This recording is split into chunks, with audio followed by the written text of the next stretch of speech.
ఓం శ్రీ గణేశాయ నమః. ఓం శ్రీ సరస్వత్యై నమః. ఓం శ్రీ గురుదత్తాయ నమః. మునులు ఇలా స్వామిని స్తుతించిరి. ప్రాణి పుట్టుకకు పంచీకృతములైన భూమి, నీరు, నిప్పు, గాలి, ఆకాశము కారణములు. ఇట్టి పంచభూతములకు శబ్ద, స్పర్శ, రూప, రస, గంధములు కారణములు. ఈ ఐదింటికి అజ్ఞానముచే నేను అనడి ఈ దేహముపై వచ్చే అభిమానము కారణము. ఈ అహంకారమునకు అజ్ఞానమనే మొదటి మెలకువ కారణము. ఈ అజ్ఞానమునకు మాయ కారణము. ఇట్లు కారణములకు కారణములైనవాడు శ్రీ దత్తాత్రేయుడు. అట్టి బ్రహ్మస్వరూప దత్తుని మనము యథాతథముగా అనుభవమున గుర్తించకపోవటయే అజ్ఞానము. ఇట్టి అజ్ఞానమును తొలగించువాడు జ్ఞానస్వరూపుడు అయిన కారణములకు కారణమైనవాడు అగు శ్రీ దత్తదేవునికి నమస్కారములు. బ్రహ్మ అయిన దత్తాత్రేయుడు నిష్కారణుడు, అనగా దేనికీ కారణము కానివాడు. గుణము, రూపము, నామము, క్రియా లేనివాడుగాన పరబ్రహ్మ నిష్కారణమైనట్టివాడు. నిరూపుడు, నిష్క్రియుడు, నిష్కారణుడు, నిరంజనుడు ఒక విధముగా చూచిన పరబ్రహ్మ ఈ ప్రపంచమను కార్యమునకు కారణమే కాదు. మనము చేసుకొనిన జన్మాంతరేయ పుణ్య పాప కర్మల వశముననే పుట్టుట గిట్టుట జరుగుచున్నది అని వేదములందు కీర్తింపబడినట్టి నీకు నమస్కారములు. కొలత కొరత లేని నాశనము లేని పరాక్రమము కలవాడు, శార్ఖము అను పేరు గల ధనస్సు, సుదర్శన చక్రము, నందకము అను కత్తి, కౌముదికి అను గద, 4 ఆయుధములు 4 చేతులయందు ధరించిన వాడవు, పురుషులలో శ్రేష్ఠుడవు, అట్టి ఉత్తముడైన నీకు నమస్కారములు. ఈ బ్రహ్మాండములో సకల జీవులను పుట్టుట, పోషించుట, నశింపజేయుట అన్నది భగవంతునికి విలాసము మాత్రమే.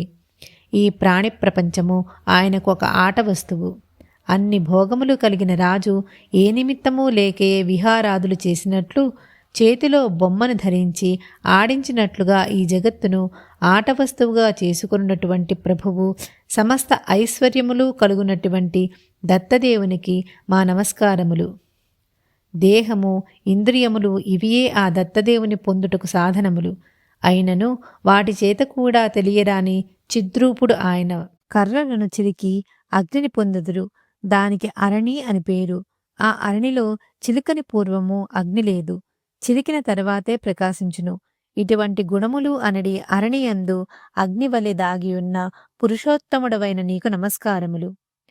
దేహము, ఇంద్రియాదులను మనసు చేత స్వాధీనపరుచుకుని బ్రహ్మకు ఉన్ముఖము కావించిన బ్రహ్మ ప్రకాశించును అని అర్థము. దేహేంద్రియాదులతో ఇలా కనిపించువాడవు, బాహ్య దృష్టితో ఉన్న దేహేంద్రియాదులకు కనిపింపరాని వాడవు, అట్టి నీకు నమస్కారములు. వేదాంత విధులు ఈ జగత్తుకు కారణం పరబ్రహ్మము అని పేర్కొందురు. సాంఖ్యామతస్థులు ఈ జగత్తుకు కారణము ప్రకృతి పురుషులు అని చెప్పుదురు. యోగశాస్త్ర ప్రవక్తలు ఈ జగత్తుకు కారణం పరమాత్మ అని అందురు. అట్టి పురుషోత్తముడవైన నీకు నమస్కారములు. ఎవరిని యజ్ఞానికి అంగములుగాను, యజ్ఞరూపముగాను, యజ్ఞాల విస్తారాలు తెలిసిన మహనీయులు అని చెప్పుదురో, మీమాంసకులు ఎవరిని వేదోక్త ధర్మముగా వచించుదురో అట్టి పురుషోత్తముడవగు నీకు నమస్కారములు.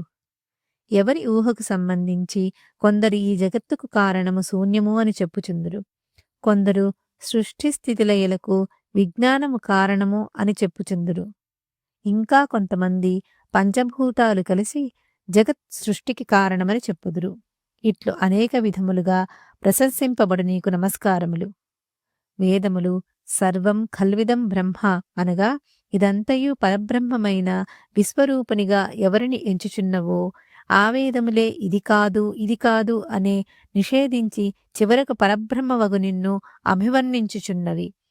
వాక్కుకు మనస్సుకు గోచరము కానట్టి పురుషోత్తముడవైన నీకు నమస్కారములు.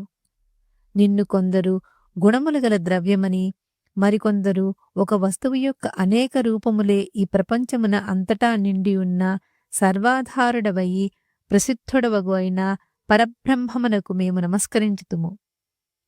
పరబ్రహ్మము పాదములు లేకనే పరిగెత్తును, చేతులు లేకుండానే గ్రహించును, కనులు లేకయే చూచును, చెవులు లేకుండగానే వినును. అటువంటి పరమశ్రేష్ఠుడవైన పురుషోత్తమునకు నమస్కారములు. జ్యోతిష్కులకు జ్యోతిస్వరూపినిగా వేదములు తెలిపిన విధముగా జీవులకు జీవనమైనట్టి నీవు లేక మరి ఒక వస్తువు లేదనడి శృతికి లక్ష్యమైనట్టి నీకు నమస్కారములు. పట్టు వస్త్రములు ధరించి శరీరమంతా విభూతిని కలిగి బంగారపు శరీరకాంతి కలిగిన కోటి సూర్యులతో సమానమైన కాంతి కలిగినటువంటి ఆ దేవదేవునికి నమస్కారములతో సేవించెదము. యోగీశ్వరులు ఎవరి పాదపద్మముల జంటను హృదయమున ఎప్పుడూ భావింతురో లొంగని రోగములను పోగొట్టువాడివైన వైద్యతముడవైనట్టి నిన్ను శరణు పొందుచున్నాము. సర్వజీవులను నియమించినవాడు, జడములను చైతన్యవంతులను ప్రకాశింపచేయువాడు, సర్వసాక్షి సర్వజ్ఞుడు అయిన దత్తదేవుని ఈ విధముగా వర్ణించుచున్నారు. ఏ చేష్టావంతుని వలన బ్రహ్మ, మరీచి మొదలగు ప్రజాపతులు చేష్టావంతులగుచున్నారు, ఏ స్వప్రకాశము వలన అందరి చిత్తావృత్తులు ప్రకాశించుచున్నవో, భువనము అనగా వ్యష్టి సమిష్టి శరీర సమూహాలకు స్థానము అందుండెడి సమిష్టి వ్యష్టి జీవులు విషయభోగాలను అనుభవించువారలు స్వప్రకాశుడవగు నిన్ను కనుగొనలేరు. సమిష్టి వ్యష్టి ప్రాణుల యొక్క కర్మలను కర్మఫలములను ఎరిగి సర్వజ్ఞుడవై సర్వసాక్షివై వెలుగునట్టి నీకు మేము నమస్కరించుచున్నాము. ఎవని కీర్తి పూర్వము నుండి ఉన్నప్పటికీ ఎప్పటికప్పుడు కొత్తది అగుచున్నదో, రాగద్వేషాలు లేనివారై ప్రతిదినము ఎవని కీర్తి ప్రశంసించ వినుచుందురో, అంధకార కూపమగు ఈ సంసారమును విడిచి అనచ్ఛాదితమైన అకుటిలితమైన అజుడవగు మరియు జనన మరణములు లేనట్టి వాడివైన నిన్ను ఏ జీవులు శరణు పొందుచున్నారో అట్టి నీకు నమస్కారములు. భక్తితో నీ గుణగణములను ఎవరు ధ్యానింతురో పూజింతురో దేవతలచే నమస్కరింపదగిన వాడవగు నిన్ను తెలుసుకున్న వారలు మరల ఈ సంసార చక్రము పొందకుండా ఈ సంసార చక్రము నుండి విముక్తులు అగుచుందురు. అట్టి నీకు నమస్కారములు. చైతన్య స్వరూపుడవు, చైతన్యము ఒక్కడివే అయినటువంటి యోగులు గాలిని బిగబట్టి విరాగులై నిన్ను హృదయమున భావింతురు. కోటాను కోట్ల జన్మలలోని పాపములను విడిచిపెట్టి ఈ జీవులు ఆ బ్రహ్మమేనని ఏకత్వమును అనుసంధానము చేసిన భక్తులు నిన్ను పొందుచున్నారు.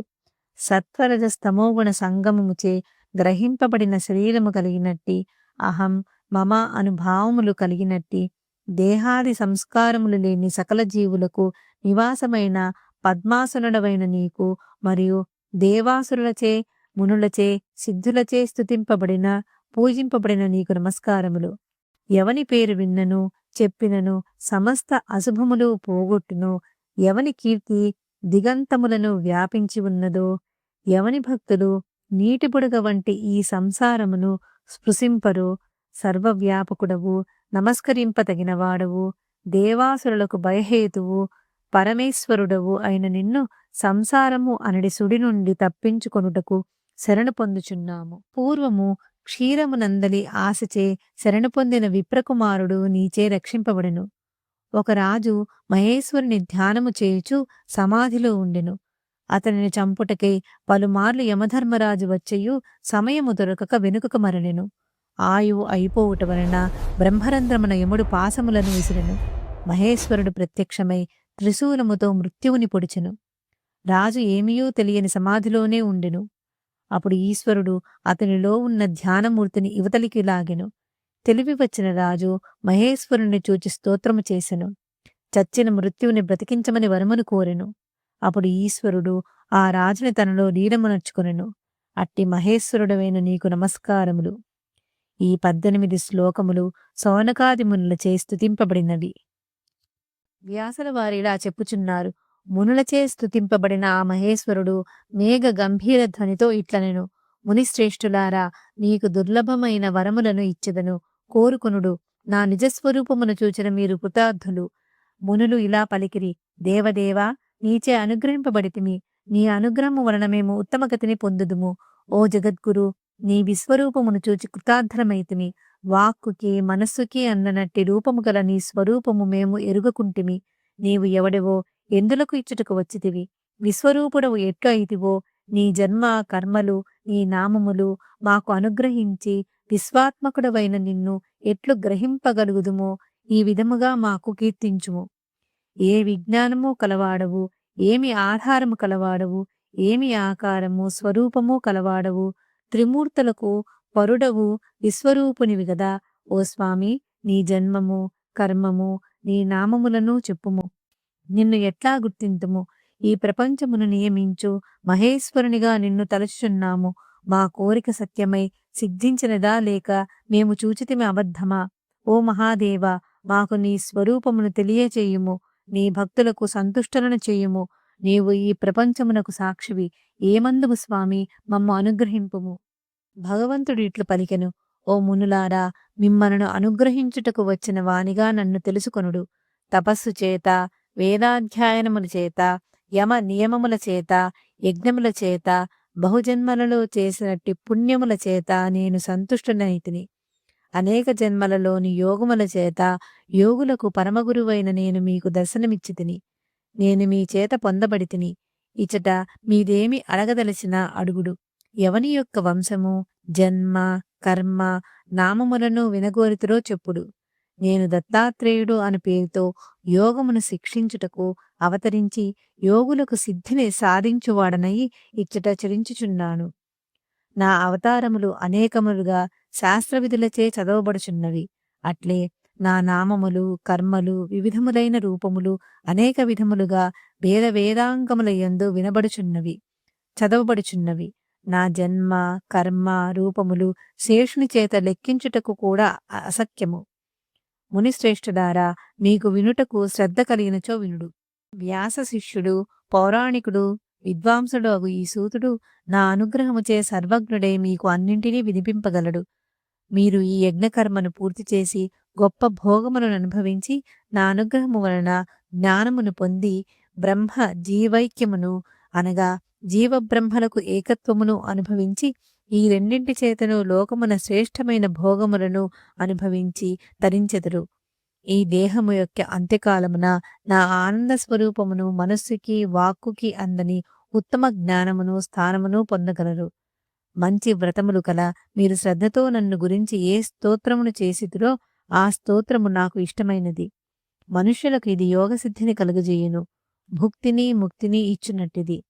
ఎవరు ఈ స్తోత్రమును శ్రద్ధతో 3 సంధ్యల యందు చదువుదురో వారు 6 నెలలలో కోరిన కోర్కెలను పొందగలడు, సందేహమే లేదు. ఎవరు 1 సంవత్సరమున ఏకాగ్రచిత్తులై ఈ స్తోత్రమును చదువునో వారు నా అనుగ్రహము వలన మనోభీష్టములు పొందుదురు అని దత్తదేవుడు మునులను ఆశీర్వదించును. శ్రీ వ్యాసుల వారు పలుకుచున్నారు. ఇట్లు చెప్పి తేజోరాశియగు ఆ దేవుడు వెంటనే అంతర్ధానము చెందెను. మునులు నిధిని కలయందు చూడబడినట్లుగా చూచిన వారై లిక్కిలి ఆశ్చర్యమును పొందిరి. ఇంతలో సమిధలు, దర్భలు, ఆకులు, పూలు, పళ్ళు తీసుకుని వచ్చుటకు అడవికి వెళ్లిన మునుల శిష్యులందరూ అతడికి వచ్చి మిగులు ఆశ్చర్యపడిరి. పరిమళవంతమైనటువంటి ప్రశస్తమైనటువంటి పూలను, తులసీదళములను, కోమలములు, దివ్యగంధాలు గల దుంపలను, కాయలను, వేళ్లను మునుల శిష్యులు తీసుకుని వచ్చిరి. వారు తియ్యని అమృతములతో సమానమగు పండ్లను తీసుకుని వచ్చిరి. దున్నకుండానే పండినట్టి ఔషధాలు, పనస మొదలగు వనస్పతుల వలన కలిగిన ఫలసంపద స్వయముగా అప్పటికప్పుడు కలుగగా వాటిని ఆశ్చర్యముగా శిష్యులు తెచ్చిచ్చిరి. హోమద్రవ్యములు తీసుకుని వచ్చి గురువులకు నమస్కరించి దోసిని ఒగ్గి ఇట్లనిది: ఇవన్నీ వనములో పుట్టినవని గురువులకిచ్చిరి. ఓ మునిశ్రేష్ఠులారా, పూర్వమున మన వనము కఠినమగు చెట్లతోనూ, తీగలతోనూ, ముళ్లతోనూ కూడి ఉండెడిది. దుష్టములైన కోతులతో వ్యాప్తమయ్యి క్రూర ముగముల అరుపులతో, కీచురాళ్ల ధ్వనులతో, పాములు, తేళ్లు మున్నగు విషజంతువులతో కూడి మన అడవి ఉండెడిది. చిన్న చిన్న గుంటలతో, అచ్చటచ్చటా నీరు కలిగి ఎగుడు దిగుడు గుంటలతో, నీచపక్షుల అరుపులతో ఉద్వేగమును కలిగించునదై ఉండెడిది. ఇప్పుడు ఆ అడవి అంతయు విపరీతముగా కనపట్టునది. కొబ్బరి చెట్లు, పనస చెట్లు, మామిడి చెట్లతోనూ, తియ్యని మామిడి పండ్లతో అలంకరింపబడి ఉన్నది. ఖర్జూరపు చెట్లతోనూ, జామ పండ్ల చెట్లతోనూ, నారింజ, నిమ్మ చెట్లతోనూ, నేరేడు పండ్లతోనూ, అనేక రకములు అయిన పండిన పండ్ల చెట్లతో విచిత్రముగా భాసించినది. పరిమళవంతమగు కందమూలములతో నిండినది. ద్రాక్ష తీగలతో, అరటి చెట్ల పంక్తులతో వ్యాప్తములై ఉన్నది. స్వచ్ఛమైన అమృత జలములతో, కమలములతో నిండిన సరస్సులతో మనోహరముగా ఉన్నది. అనేక పుష్ప వృక్ష సమూహములతో, దివ్య పరిమళములతో మనోహరమై ప్రకాశించుచున్నది. కారండవనములు మున్నగు నీటి పక్షులతో, నెమళ్ళు మున్నగు వాని నాదములతోనూ, అనేక శాంతములైన మృగసమూహములతో నందనవనము వలె సేవింపబడి ఉన్నది. కోకిల ధ్వనులతో కూడి గంధర్వులకు, అప్సరస్త్రీలకు ప్రియమైన నాదమును కలిగించుచున్నది. దివ్యమైన ఫలములు, దుంపలు, కాయలు ఇవిగో చూడుడు. నిమిషకాలములో ఈ నైమిసారణ్యము సర్వమనోహరమైనది. చూడముచ్చట గొలుపుచు ప్రకాశించుచున్నది. ఏ కారణము చేత ఈ అడవి ఇట్లు మారినదో మేము ఎట్లు తెలుసుకుందుము? మునులకు విశ్వాసకారకముగు ఈ నైమిసారణ్యము ఇట్లొక్క నిమిషకాలములో మారుటకు కారణమేమో తెలియదు. బ్రహ్మచారుల మాటలు వినిన మునులు ఆశ్చర్యచకితులై ఆ ఫలములను వనమును అట్లుండుటకు చూచి ఇట్లనిది.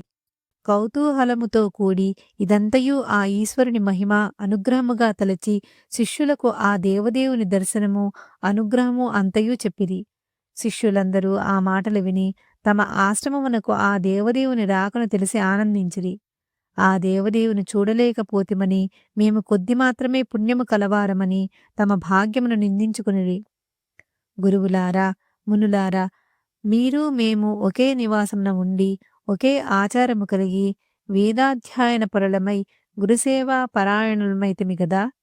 నిత్యము కంద మూల ఫలాహారులమై నిత్యము వేదమును చింతించుచుంటిమి, అగ్నిసేవ చేయుచుంటిమి, వేదాధ్యాయమును వేదార్థమును చింతించుచుంటిమి. సత్పురుషుల సహవాసమును కలిగి కూడా విశ్వరూపయగు ఈశ్వరుని మీతో పాటుగా చూడలేకపోతిమి. ఇది మా దురదృష్టము. వేదమును అన్యులు ఎరుగునట్లు వలె చూడని వారమైతిమి. దురదృష్టవంతుని దగ్గరకు వచ్చిన నిధిని చూడనట్లే ఈశ్వరుని చూడలేకపోతిమి. ఆ దేవదేవుడు ఇచ్చటికి వచ్చినప్పుడే అడవికి వెళ్ళవలనని మోహము మాకు ఎందుకు కలిగినదో. దురదృష్టము చేత ఈశ్వరుని దర్శన భాగ్యము మాకు కలుగలేదు. ఇది జన్మాంతరమైనది కావచ్చు. ఈనాడు మా జన్మ సాధువులచే ఈశ్వర దర్శనము లేకపోవుటచే దూషింపబడినదై వ్యర్థమైనది కదా. ఇట్లు దుఃఖమున పొందిన శిష్యులను చూచి దయాస్వభావులకు ఆ గురువులు వారిని ఇలా ఓదార్చిరి. మునులు ఇలా పలికిరి. శిష్యులారా, మీరు దుఃఖింపకూడదు. మీరు నిత్యము గురుసేవా పరాయణులు. మా చేత ఏది పొందబడినదో అది మీ చేతను పొందబడుకుండుట ఎట్లు జరుగును? మీకును ఈశ్వర దర్శనము పొందినట్లే సుమా, బాధపడుకుము. ఈ లోకమున పరలోకమున ఆ దేవదేవుని అనుగ్రహముచే ఉత్తమమైన వరము పొందితిమి. ఈ వరము శిష్యులతో కూడిన మాకందరికూను సాధారణముగా ప్రాప్తించినది అని శిష్యులను ఓదార్చి పూర్వములే తమ తమ అనుష్ఠానములను పూర్తి చేసుకుని యథాతథముగా ఆయా కర్మలను అనుష్ఠించిరి. ఇట్లు ఓదార్చి తమ శిష్యులను ఆయా కర్మలు యందు ప్రవర్తింపజేసిరి. ఇది బ్రహ్మాండ పురాణమున దత్తాత్రేయ మాహాత్మ్యమున వేదస్థుతి వరప్రదానము అను పేరు గల 2వ అధ్యాయం సమాప్తము. జయ గురుదేవ దత్త.